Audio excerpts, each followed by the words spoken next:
Things to remember in using your thought power for the production of new conditions. 1. Be sure to know what conditions you wish to produce, then weigh carefully to what further results the accomplishment of your desire will lead. 2.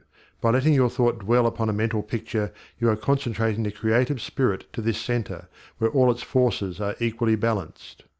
3.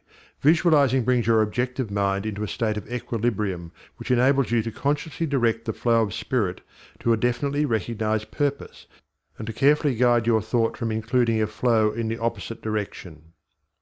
4. You must always bear in mind that you are dealing with a wonderful potential energy, which is not yet differentiated into any particular mold, and that, by the action of your mind, you can differentiate it into any specific mold that you will. Your picture assists you to keep your mind fixed on the fact that the inflow of this creative energy is taking place. Also, by your mental picture, you are determining the direction you wish the sensitive creative power to take, and by doing this, the externalization of your picture is a certainty. 5. Remember when you are visualizing properly that there is no strenuous effort on your thoughts to hold your thought forms in place. Strenuous effort defeats your purpose and suggests the consciousness of an adverse force to be fought against, and this creates conditions adverse to your picture. 6. By holding your picture in a cheerful frame of mind, you shut out all thoughts that would disperse the spiritual nucleus of your picture. Because the law is creative in its action, your pictured desire is certain of accomplishment. 7. The seventh and great thing to remember in visualizing is that you are making a mental picture for the purpose of determining the quality you are giving to the previously undifferentiated substance or energy, rather than to arrange the specific circumstances for its manifestation. That is the work of creative power itself. It will build its own forms of expression quite naturally, if you will allow it, and save you a great deal of needless anxiety.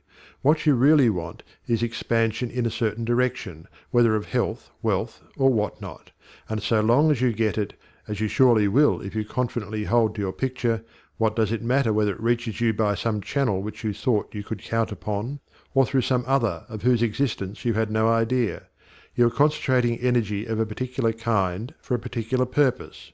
Bear this in mind, and let specific details take care of themselves, and never mention your intention to anyone. Remember always that nature, from her clearly visible surface to her most arcane depths, is one great storehouse of light and good, entirely devoted to your individual use.